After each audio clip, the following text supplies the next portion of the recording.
Hey everybody, welcome to this week's edition of Tips for Lockdown 3.0 in the education sector. My name's Josh. I'm a solicitor within the employment team as well as the wider education group here at Forbes.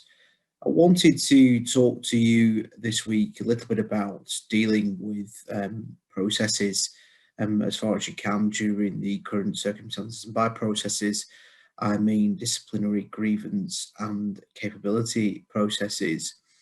Of course, it's important not to neglect those key workplace processes that we have, which is easy to do given the current workload and current circumstances, which are often focused, as we know, on more pressing issues. Regarding capability processes, specifically performance management issues that you might be having to deal with, and the difficulty that that does throw up when you don't have a full quota of staff in school.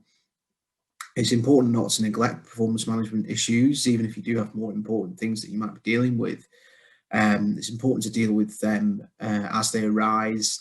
Utilize your informal stages of your policy, be proactive.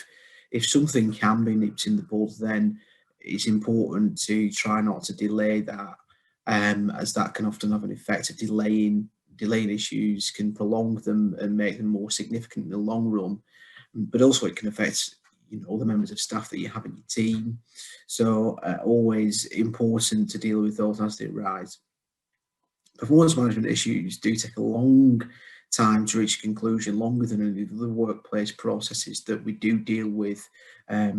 So it's important, if there are concerns, however small, and it's advisable to address them to make sure that you are working towards retaining well-performing staff and protecting the morale of the wider team. In terms of disciplinary processes, it goes without saying that obviously serious matters, things like safeguarding issues, it goes without saying that those need to be dealt with as quickly as they possibly can for obvious reasons. Investigations should be commenced promptly to avoid issues with evidence later down the line, and should be dealt with by the most appropriate person. So ideally somebody that's not been involved in hearing about the allegation in the first instance when it arises.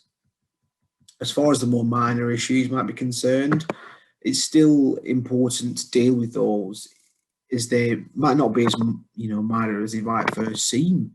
Investigations, as we know, when you conduct them, can often reveal underlying issues that you might not necessarily have known were happening.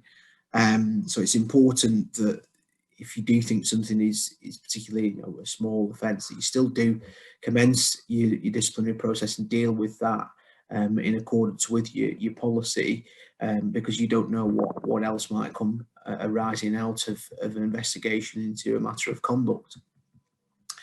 Just a very quick word on remote processes and hearings.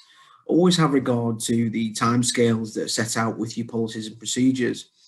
If it isn't possible to adhere to those, then my advice is always to seek agreement and at least communicate with the employee who is concerned, or indeed their trade union representation.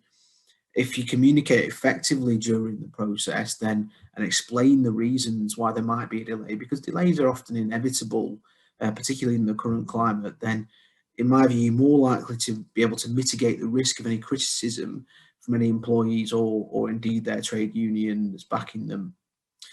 In relation to hearings, if you're conducting in-person hearings, then make sure, of course, that you've considered the risk assessments that you have in place, particularly as you might be calling other members of governing bodies from other schools to chair your panels.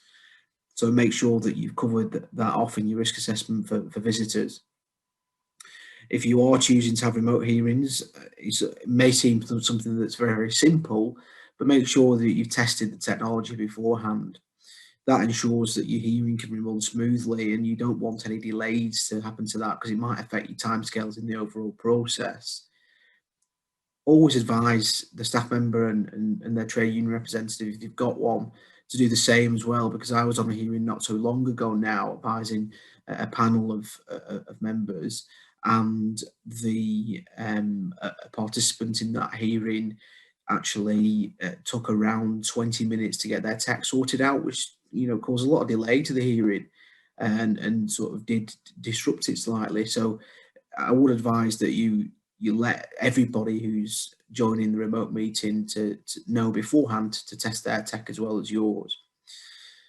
Thanks for watching again. If you do have any specific questions around anything I've discussed just now, my contact details will be appearing on the screen. Do keep an eye out for our education e-bulletins that are coming around very often, and our regular Q&A Zoom sessions that we're running. Get yourself booked onto those and make sure you stay safe. Thank you.